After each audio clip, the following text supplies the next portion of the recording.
And so I think just being honest and unapologetically female or unapologetically queer and being positive and happy about it rather than like sad or tortured, to me, that was really rebellious.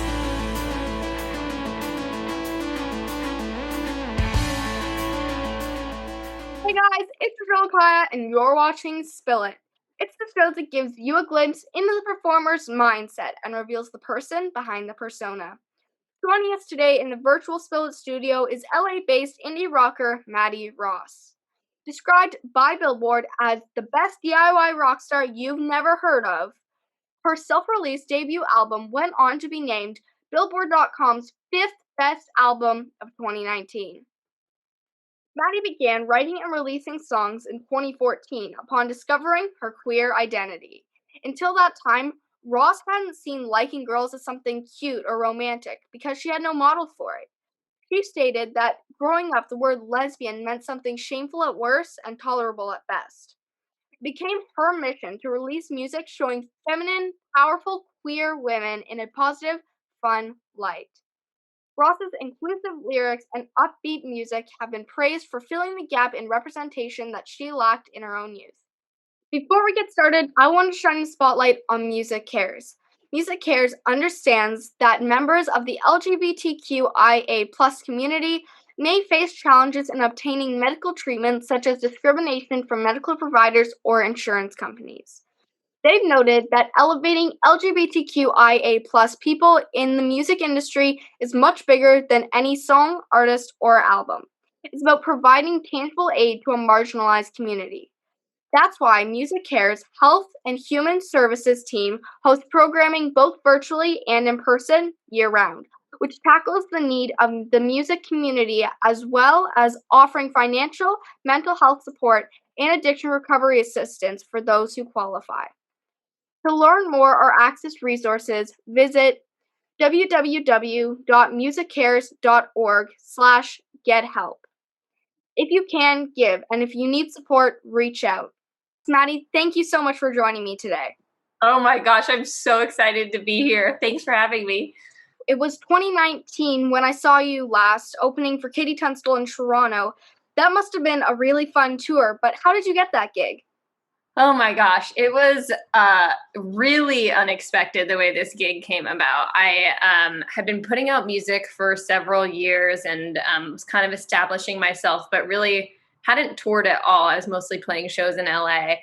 And I saw Katie Tunstall post about the Girls Just Want a Weekend tour. Or I saw a bunch of people posting about it online, and I'm a musician, and I'm also just a huge music fan. And I saw this poster that had all these awesome women on it. And I just retweeted it and was like, this looks freaking incredible. Oh my God. Like something along those lines. Yeah.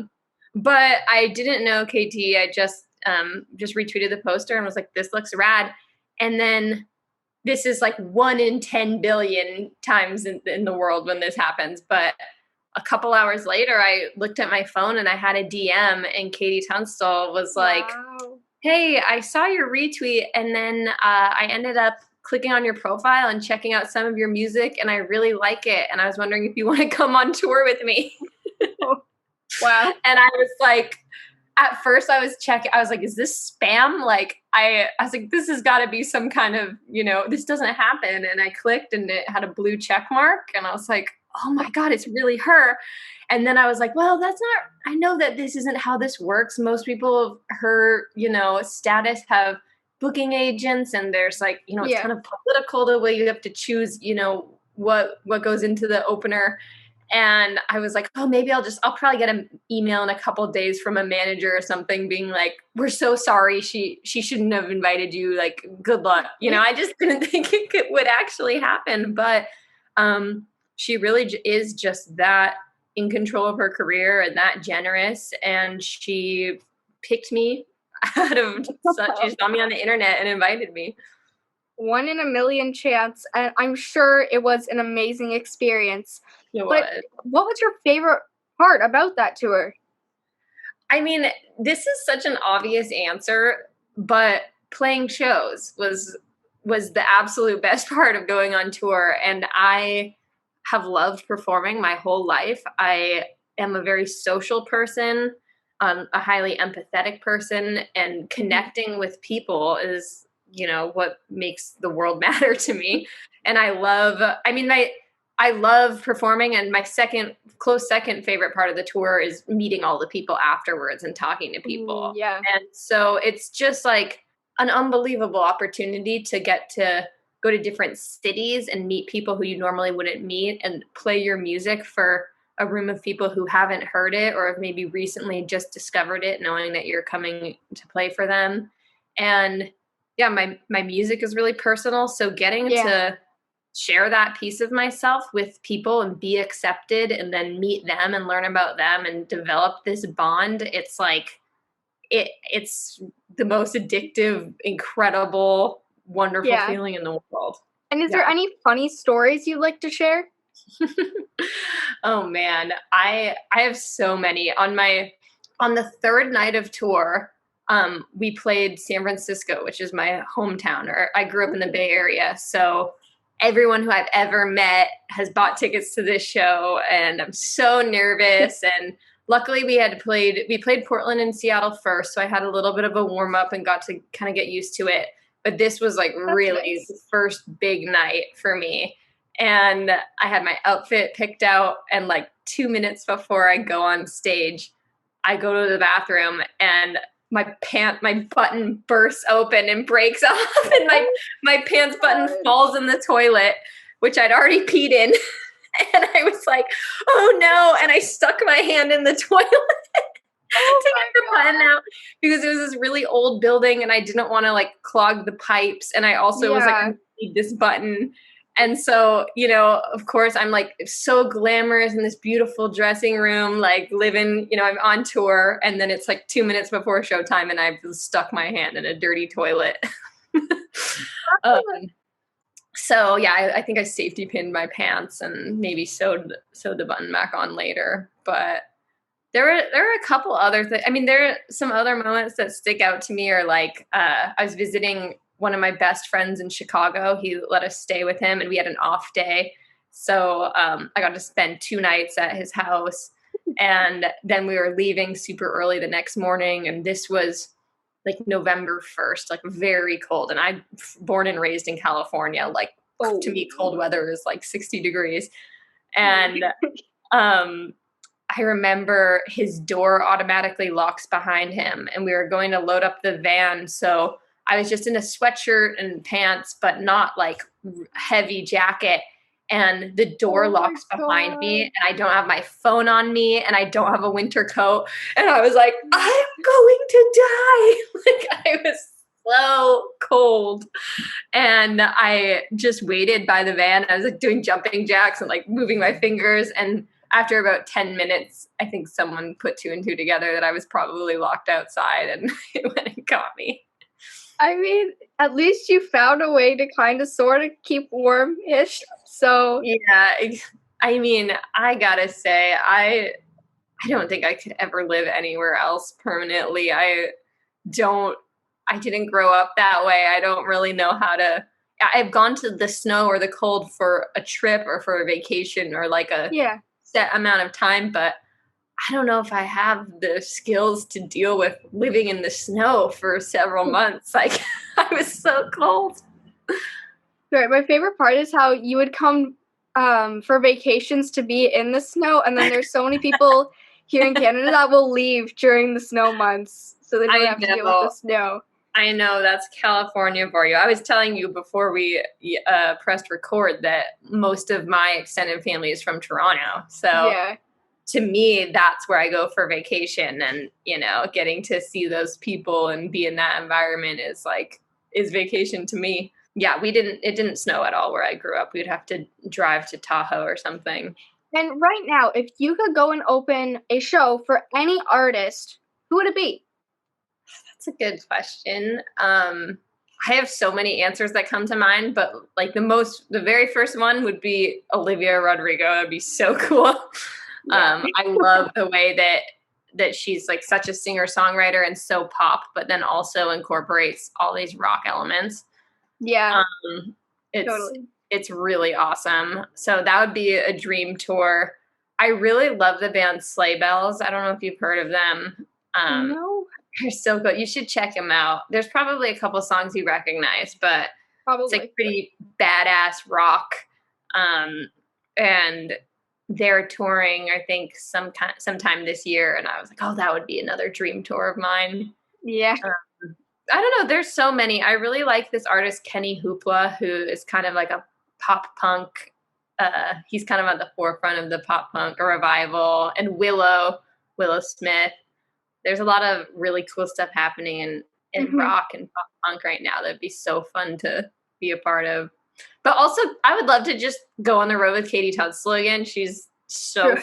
funny and awesome, and being around her is like being around a well of magic. So, I would love to see you go on tour with specifically Olivia Rodrigo because I feel like I would listen to every single song every minute, just consistently. Yep. Yep. yeah, well, let's make it happen. Yes. I'll use Yes. some of your tenacity. I feel like if anyone can make it happen, it might be you. Thank Maybe you you. should just manage me. I'm open. And Billboard described you as the best DI rock star you've ever heard of when you made fifth on their 25 best rock and alternative albums of 2019 list. That's so awesome. But what did you think when you first saw that article? Oh my God. It doesn't feel real. And it feels, I mean, much like, I think a lot of people describe this, but there's some kind of imposter syndrome or like, oh, they got the wrong guy, especially because I'm independent, made that album, didn't put it out through a label. I don't have a manager. We Yeah. kind of just did everything ourselves, me and my former partner and producer. And so the people on that list were like really big rock albums you've heard of. And then my album was in there at number 5. And I was like, what is going on? But, a lot of little stuff in life adds up. Like, they say you kind of have to put yourself in situations to be lucky. And so I feel like I've worked really hard and been making music that I genuinely like for years and years and years, and kind of try to put myself in situations where a cool opportunity could happen. But then lightning strikes, like I could have never predicted the Katie Tunstall thing, for example. Yeah. And I wasn't trying to go on tour with her. I just genuinely was excited about that show and tweeted about it, and something cool came from it. But similarly, I had been working when I first graduated college. I got a job interning for this artist I really like, for her manager. And we just became friends. And when I put out a song, she tweeted about it and was like, this is a great song. And then this writer at Billboard, who was a fan of that artist, saw her tweet and was like, oh, I'll check out this other person. And he was really excited because it was like very undiscovered. And Yeah. I had like 200 followers on Twitter or something. And he got to discover what he thought was a cool artist that way. And so he used his platform to write this ginormous feature in Billboard. And then he kind of just championed me, and he put me on that list of best rock albums. And like, just so out of nowhere, this person became my fan and a huge supporter. And it was like this lucky miracle. Wow. So part of me is like, oh my God, I don't deserve this. And another part of me is like, of course I deserve this. Why wouldn't I? It's one of those weird things in life. Yeah. And like you mentioned, you're independent, but as an independent pop artist, what about your music is rebellious, unconventional, or unusual? That's a really good question. I write, I don't know if this is as unusual now as it was even like 5 years ago, but I wrote songs most of my songs about liking girls, or, discovering my identity, discovering my queerness, discovering my femininity. I'm a pretty feminine person, and because of that, I think it took me a really long time to realize I was queer, because I kind of fit into the boxes of just like a straight girl or what we've been presented as a normal, Exactly. girly, happy, whatever. And so I think just being honest and unapologetically female or unapologetically queer and being positive and happy about it rather than like sad or tortured, to me that was really rebellious to to unabashedly say like, this is my love story and it's adorable, I'm not embarrassed about it, it's really cute that I fell in love. To me that felt rebellious and unusual, and it's luckily getting less and less unusual. I think there's a generation rising that is way more unapologetically queer, and that's awesome. And I hope that one day it's not unusual at all. That's really a big hope of mine also, is that one day it's not unusual to be writing about, for example, like sexism or homophobia or queer or anything like that. I think Yeah. that's really a big dream. I think of multiple people, but also my own. Yeah, absolutely. Yeah, I think the world seems to be changing in many ways, often for the better, sometimes for the worse, but I think the general trajectory is for the better, you know? And now let's shake things up with our first Spill It segue, which is a speed round of Would You Rather. 3 questions, 30 seconds on the clock. Are you ready? I guess so. All right. Would you rather have telekinesis or telepathy? Oh my gosh. Telepathy. Really? Why? I would love to be able to get inside people's minds and communicate or know what they're thinking. I think in general, I'm a more cerebral person than I am like here in the physical world. And that would be the best superpower, I think. True. I feel like it would be a lot of fun also, like, when you're thinking about your best friend or something, you could just be like, I wonder where you actually want to go shopping with me, not just agreeing with me. Or like something like that. Like, what movie do you actually want to see? What do you actually want to do? Yeah, exactly. I think Yeah. it'd be fun too. Would you rather watch nothing but Hallmark Christmas movies or nothing but horror movies? Hallmark Christmas movies. Same. I feel like I can watch like one horror movie a year, but I couldn't only watch. same. I feel like I would just never sleep again if I watched only horror movies. So yeah, I'm gonna Yeah, you would become like the jumpiest person. Your nerves would be so grated. I cannot. Yeah, that's too much. I'm gonna have to definitely agree with you on that one. And our final Would You Rather question, would you rather have a mullet for a year or be bald with no wigs for 6 months? I think I'd rather have a mullet. I have like some weird bumps on my head. I feel like my head is not a perfect sphere. I would definitely like to see a mullet. I think that would definitely be great. I would just like to see that on you. I think that's I'm kind of into the mullet look. Tegan and Sarah had mullets, and they're my like biggest, musical inspiration from growing up. So I could pay homage to the mullet. I'd rather just keep my, hair as it is, but that wasn't an option. So. And back to our other questions. In an article with Teen Vogue, I read a quote where you said, I had so much trouble accepting that I was lesbian because I didn't grow up seeing someone like me. Could you tell us more about what it was like for you growing up? Yeah, I mean, it's interesting because I grew up in Marin County, which is a super liberal place. I had loving, accepting Canadian parents. I wasn't raised religiously. Like for all intents and purposes, I couldn't have come out in a better place or time in the history of the universe. And yet it still was really difficult. And it was certainly not as hard as coming from an overtly homophobic environment, or, I wasn't ever scared of being rejected by my family.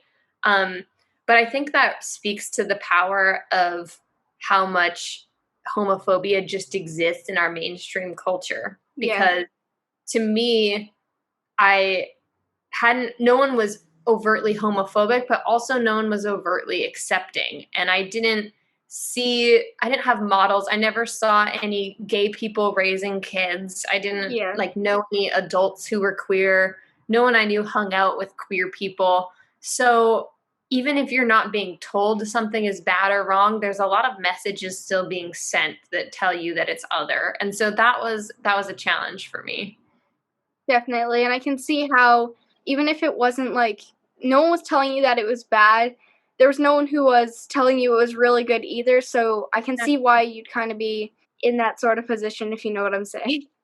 Yeah, and I'm kind of by nature, like, I'm the baby of my family. I'm the youngest of 3. I love to be loved. Like, I don't want, I mean, obviously everyone ultimately wants people to like them, but I definitely can be a people pleaser. It's something I've worked on in my life, and I didn't want to do anything to upset what people thought Yeah, of me or to be less loved, you know? So it was a process and a learning experience. of course. And you mentioned that you couldn't have come out in a better time, but how did you come out to your family and friends? Was it difficult? And like you mentioned, they were pretty accepting, but was that right away? It was so difficult. Honestly, I didn't really I didn't really consciously realize my queerness until I started dating someone.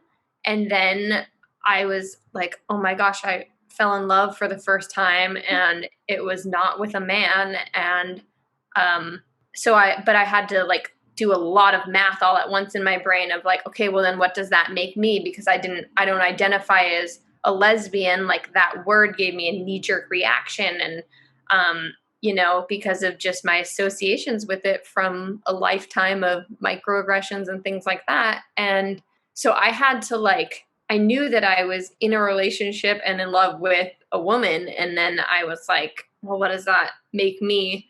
And so I had like 6 months of being in the closet and not sharing that relationship with anyone and kind of keeping it a secret. And my stomach was in knots the entire time. I like Yeesh. got canker sores. I had like all these weird physical symptoms of like extreme stress because I was Oh so my stressed out gosh. about it. And slowly, like, people who loved me started to realize what was going on. I think people weren't sure if they should let me come to them or if they should ask. And I think my sister was the first one to just ask me outright if I was dating that person.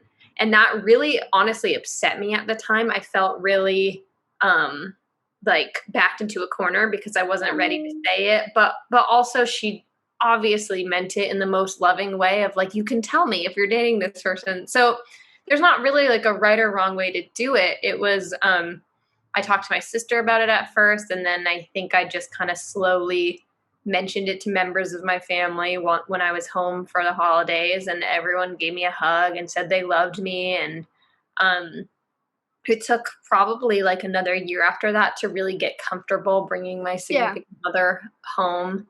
And it took a couple years before I really felt comfortable and like, okay, I can be my old self and nothing about me has changed. And my family can see that nothing about me has changed, while Yeah. also just this is a person I'm dating, and it doesn't change anything. So it was kind of a drawn out process. There wasn't a Yeah. dramatic moment so much as it was a process.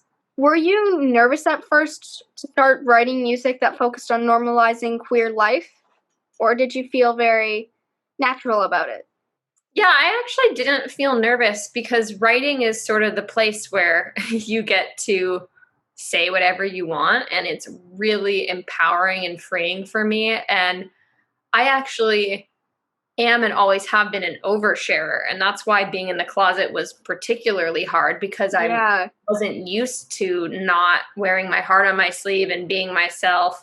And yeah, I think I just started writing songs about, a happy relationship because that's what I was in, and I Yeah. was excited about it. And I definitely, once it came time to release those songs, I was a little nervous, Of but then course. people started liking the songs and accepted them right away and loved them. And then that kind of prompted me to feel more pride and be like, maybe it's not embarrassing, maybe it's even cool or awesome or special and great to like a girl, and not just like Yeah. acceptable, but like genuinely wonderful. And I think that's a really great thing with the small improvements that we made today is how now a lot more families are accepting of that, and it makes things a lot easier, I think, on the generation for coming out and stuff. And thankfully, what it seems like is how you had a fairly supporting family on that aspect. So I'm really glad that you also grew up in a safe place where you felt okay to be yourself. Yeah, me too. I'm super lucky, honestly. I really am. It was very gentle in terms of the coming out process and how it could have been. And does your music fit into your local scene? I mean, LA is such a specific city. It's, built on an entertainment industry. So there's a lot of rock and a lot of pop and a lot of everything in between. There's so many pockets, and I found a niche that I fit into. There's a lot of local bands doing stuff similar to me. I went to music school. I went to USC, and so I'm really lucky. I have this community of super talented musicians who I can call upon, and built-in network of friends and people whose shows I can go to. Yeah.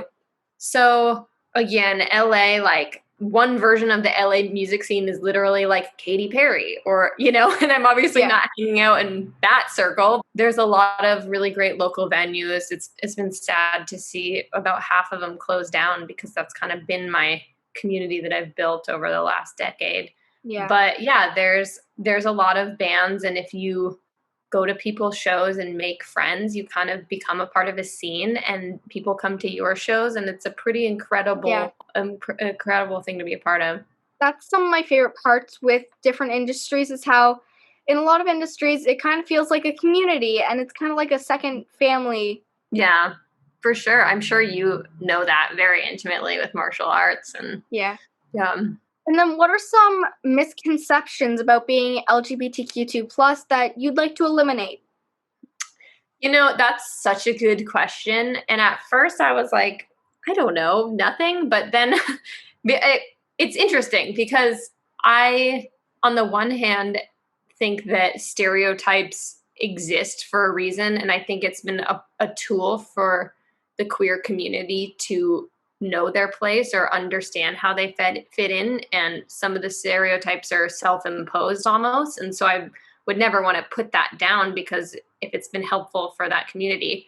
But one thing that really bothers me, and that I would love for people to understand, I think a lot of cis hetero people try to figure out how a gay dynamic or a queer dynamic fits within a heteronormative structure. So they'll be like, oh, who's the girl and who's the guy in the relationship, for example. And I'm like, well, actually, we're both women, so there isn't one. And it actually doesn't fit into, this model that we've all grown up with. And that was hard for me to unlearn. And I'm in a relationship right now with a really awesome woman, and there's no dynamic of like, you take out the trash and I do the dishes, or, whatever small cultural things like that. It's like, no, we're both women, and everyone has an inner masculine, inner feminine,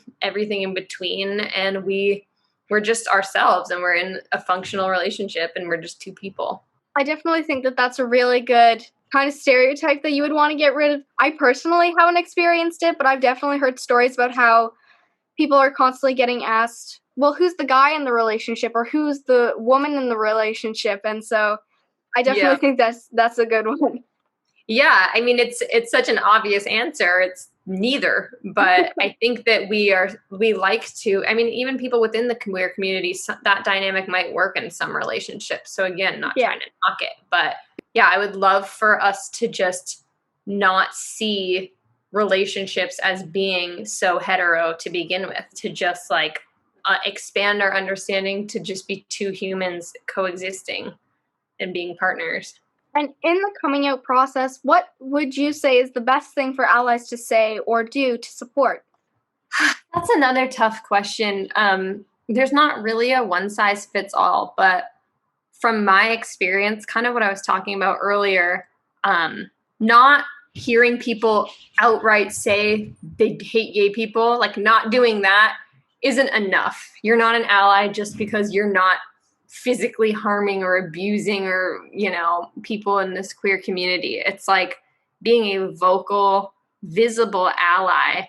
Or, if you hear people talking of, saying something discriminatory, stepping in, even if you don't think a gay person is around, like I've heard growing up, people make homophobic jokes or something like that. And people I love didn't step in and say, hey, that's not cool. And so even that sends kind of a subliminal message to me of, okay, so they're okay with that. Or, being a visible ally, you might not yet know that someone you love or, a young person around you or something like that, like you might be sending a message to them that years and years down the line will still really hurt and will affect your relationship to them. Yeah. So that was a perfect answer. I definitely think that's definitely something that I feel like a lot of people struggle with, is just because you're not hating on something doesn't mean that you support it in a way. Yeah, exactly. Yeah, you can't be passive. You have to actively be a lover and a change maker and a supporter in all things, really. These are really good questions, by the way. Thank you.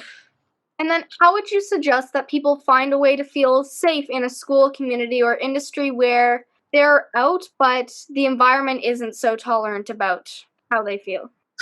That's another really hard question, because I think safety is really important, and it's easy to say as a blanket statement, you should be who you are, you shouldn't worry.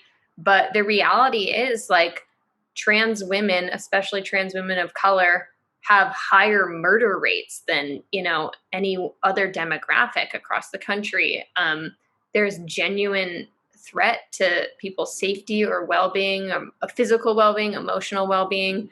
And so if you're in an environment that really is dangerous, my advice would be to put yourself first and protect yourself emotionally and physically, and know that there is a whole ginormous world out there of loving people, and there are communities, and there are people advocating for you. There are people who care about you who you don't even know yet. So that little bit of hope, I think, is an important part.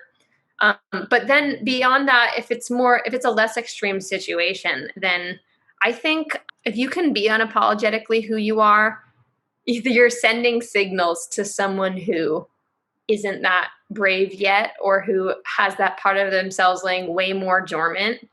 And, I think there are way more queer people out there than we even realize. And as we become a more accepting culture, more people feel safe to come out. So yeah, I think being who you are and might start attracting a community right to you, rather than you having to go seek one out yourself. definitely. And now it is time for Spill It segue number 2, called Fact or Fiction. As quickly as you can, answer the following questions. Okay. All right. Number 1, fact or fiction?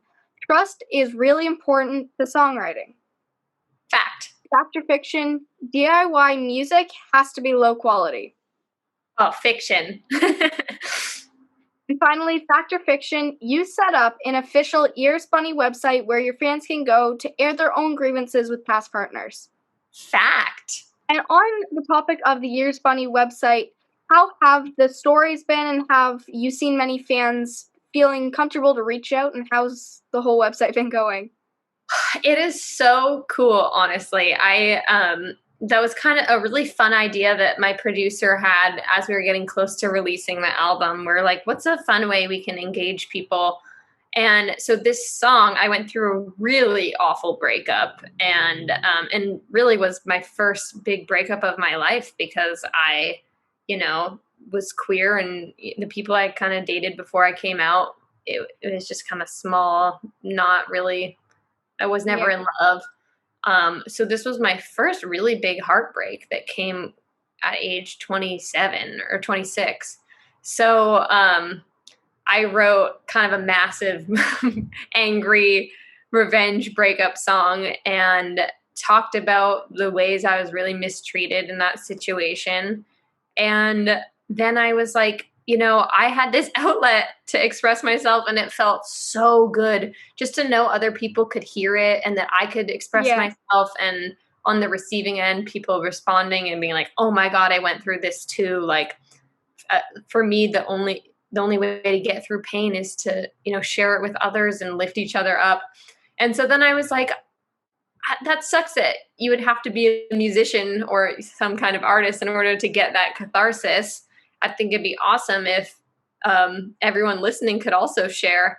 So Yeah. there's this website where you can go and you can say grievances about your ex and share them. And it's pretty much that. It's just a blog, and you can scroll through and you can see some awful stuff that people's exes did, or just funny stuff like, they only ever ate chicken tenders, which is a funny example. It's just a chance for people to air their grievances. And then just before you released Ears Bunny, you released Vroom Vroom. Mm-hmm. What has been the most challenging aspect of your current releases? Well, I learned kind of the hard way that this is a really, really difficult time to release music right now. Because of the pandemic, it's really oversaturated. A lot of people had to push back albums, push back tours. So there's like at least twice to three times the amount of music being released right now, as usual, in kind of the indie rock world and in the pop world. So the market is really oversaturated. A lot of people were trying to put out summer singles and lead up of fall albums because they're hoping to be able to tour them in fall and spring of next year. I think I a little bit suffered from just all of the noise and everyone putting stuff out. But also at the same time, I hadn't released an album since 2019. I didn't want to sit on stuff. I really wanted to put it out as I had it and remind people that I'm here and making music, and engage with my fans, make new fans, hopefully. So that was a challenge for sure. When you create music, what's your purpose or goal? I would say honesty.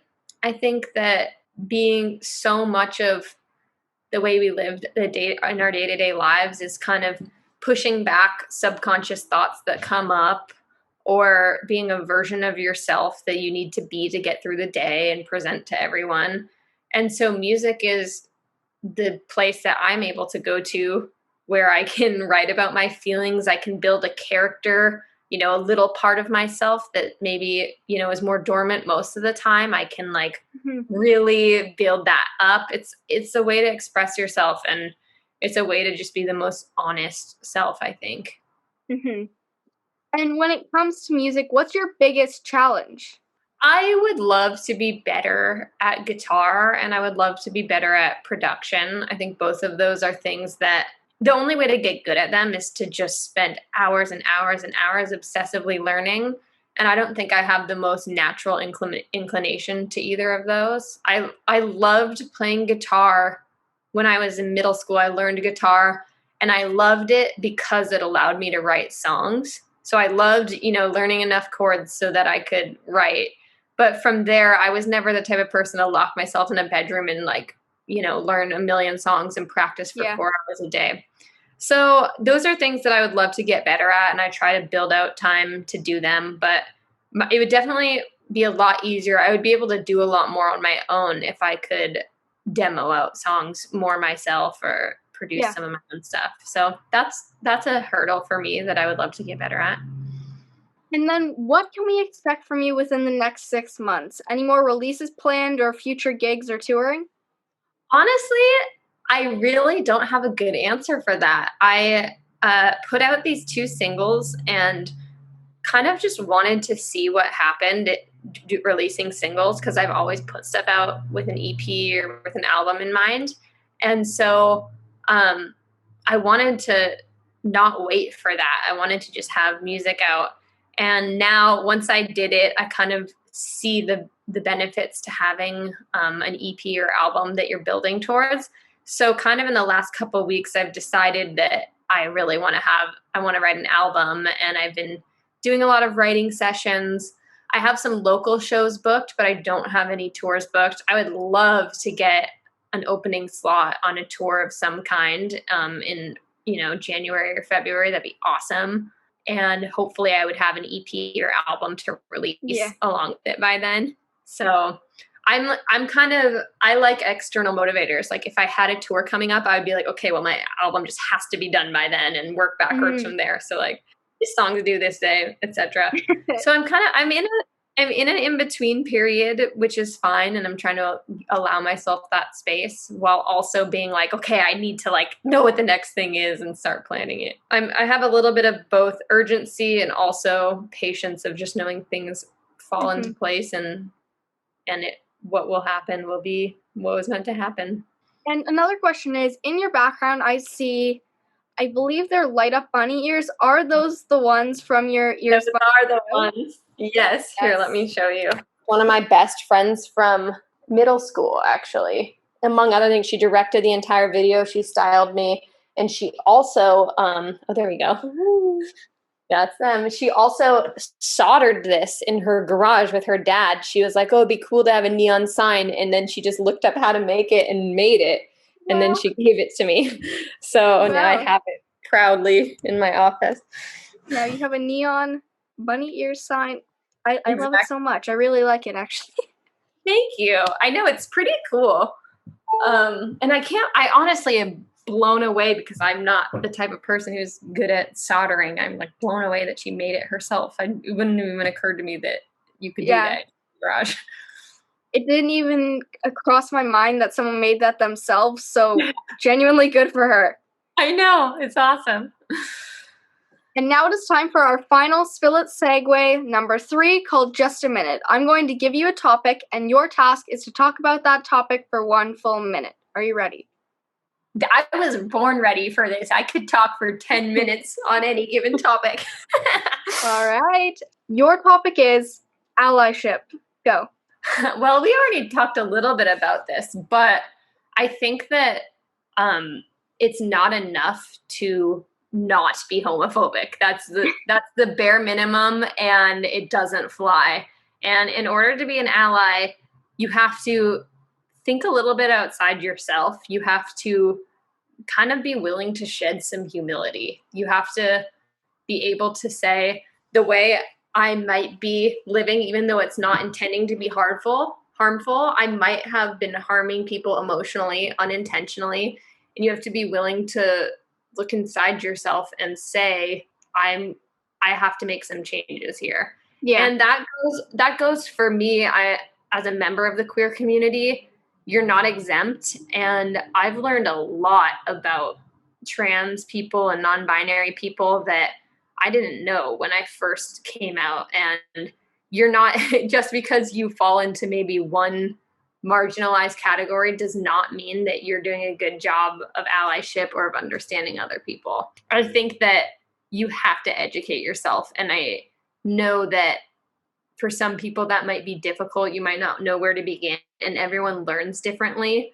So whether it's reading books or if it's just listening to podcasts or watching stories, like you have to expose yourself to some new ideas and be open to learning, because I guarantee you that there's some way I behave now, probably 5 or 10 years from now, I'm going to be like, oh my God, I used to say X, Y, and Z back in 2021. How embarrassing is that? I thought that was fine. And yeah, there's so much more learning to be done. Our world is not even close to as inclusive as it could be. And I think we all just have to be open and receptive to listening to people when they tell you that something you're doing is harmful or marginalizing them.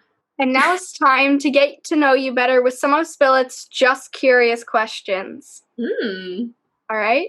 If you had to be shipwrecked on a deserted island, but all your human needs, such as food and water and oxygen and shelter and everything, were taken care of, what 2 items would you want to have with you? I don't know if this counts as an item, but I would really like to have my dog with me. Is that allowed? Yep, that's allowed. Okay. Yeah, he's my companion, my best bud. I think I would be really lonely on a desert island, and I think I would really want my dog there. And what's the second item you get to bring with you? Probably a journal or something where I could write. I think I would need some kind of outlet to keep me sane. And to keep me sharp and thinking and express myself. Either that or like access to a podcast subscription of some kind, because I listen to a lot of podcasts and it really fits in with my learning style. I think I'm a really social person, and I learn things by hearing people have conversations and hearing people talk. So I don't know though if that's cheating a little bit to say unlimited access to all podcasts. I don't know if I have to choose one episode or something. If you brought like one iPad that just so happened to have a subscription to a podcast or something, then technically it's not cheating. Exactly. I mean, yeah, if I was on a desert island with my dog and a bunch of podcasts, I could hang for a long time before I'd start to feel antsy. All right. If you could compare yourself with any animal, which one would it be and why? I recently was compared to a koala bear, and I think that probably fits because they're like really just cuddly. They're kind of like snuggly dogs, you know. I'm the snuggliest person you've ever met. Every person I see, I'm like burrowing into them, and I always want to hug. And I'm pretty maternal, and you always see koala bears like hugging their little babies. Yeah. So yeah, maybe a koala bear, which is not actually a bear. I think it's a raccoon. Yeah. But I don't think I'm like a raccoon. Now it's got me questioning though, is a koala bear or a raccoon, or what is it? I guess we'll find out. Someone will probably tell us in the comments. All right. If your pet could talk, what would they say about you? If my pet could talk, yes, he would say, I love you so much, and I would love it if you could throw the ball more for me. That would be really good. And other than that, you're perfect. My dog is very tennis ball obsessed. It's like he could go all day long. And anytime I'm like, I love you, he's just like, he drops his ball on my lap. He's like, yeah, thanks. I love you too. Throw this. I think he would say that I am a really good caretaker and very loving to him. And he'd probably say that I should probably exercise more. Right, that was just my favorite little comment. Is just how it's one of those, oh yeah, I love you too, but aside from that, please throw the ball. Yeah. Focus on what really matters here. Please throw the ball. All right, I am very excited for this question. If a penguin walked through your door right now wearing a sombrero, what does he say and why is he here? Oh my God. Oh man. He would probably say, I'm really lost. Can you please help me? I was trying to go on a little vacation on a floating chunk of ice up to Mexico, but it melted along the way. Do you have any solutions for global warming? And can you help me get back to Mexico for my vacation? Oh my goodness. That was perfect. That was on point. And it's our last question of the day. And I've been very curious about this. Why did you name your latest single Ears Bunny? I wish I had a better answer for that. A lot of times in songwriting, I like to sing what feels good, like what syllables feel good and what consonants and syllables sound good over a melody. And those are kind of called scratch lyrics usually. You know, if I'm singing a melody, I'll be like, ah, na, na, na, na, and then I went, na, na, na. And like little words will pop out. And so I think I had this like, ooh, honey, na, na, na. And the ooh, honeys were falling into place. And I was kind of trying to think of stuff that rhymed. And Ears Bunny kept popping into my head. And so I had it as a scratch lyric for a long time and was like, oh, I'll replace that later. And I tried to replace it with like 7 different things and nothing sounded right. And I was like, it has to be that line. And it honestly kind of made sense because the song was like, screw you, I don't need you anymore, peace. Like that was the whole vibe of the song. And I was like, well, Ears Bunny is just me saying like, peace out, I don't need you anymore, get out of here. So I just ended up keeping it. And I was a little on the fence, but everyone I showed it to was like, no, that's weird and cool, I like it. So yeah, I just kept it.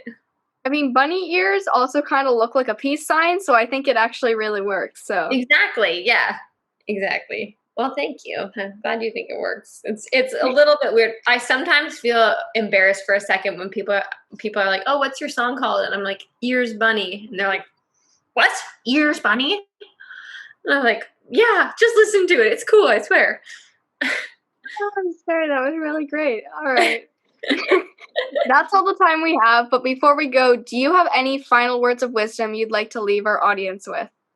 Oh man, I think I think just be kind to people and to just shed your ego even the slightest and listen to somebody or a perspective that you don't normally listen to. I think it goes a really long way in this world, and I think everyone is really just trying and doing their best, but maybe just loosen up. I don't know. I feel like I was doing so well in this podcast until the very end, and now my final words of wisdom are loosen up. I mean, personally, I think that really works for me because when I first started these podcasts, I definitely thought I was fairly tense in comparison to now. So, I mean, that definitely works for me. I'm so impressed with your interviewing skills. This was Thank you. time just flew by. This was you're kicking butt. You're doing Thank an you. amazing job, as you do with most things. And once we're off air, where can our viewers find you? My Instagram is at Ratty Moss, which is my name with the first letters flipped. So, and then Maddie Ross on every streaming platform, music platform. My name's spelled Maddie. My last name Ross, Ross. So yeah, if you Google Maddie Ross, it's pretty easy to find. There is a character in that movie called True Grit, named Maddie Ross, so occasionally she'll pop up too, but Yeah. I am not the cowgirl from the movie True Grit. I'm the other one. Fantastic. Thank you so much for being ready to spill it with us, Maddie. I really appreciate you taking the time to be here with us today. Thank you. This was so fun. Thanks for having me. All right. This week's episode has come to an end, but the fun doesn't have to end here. If you have any questions, suggestions, or feedback, head on over to our Instagram, Facebook, or YouTube. Like, share, and get involved. Until next time, Eccaia, out.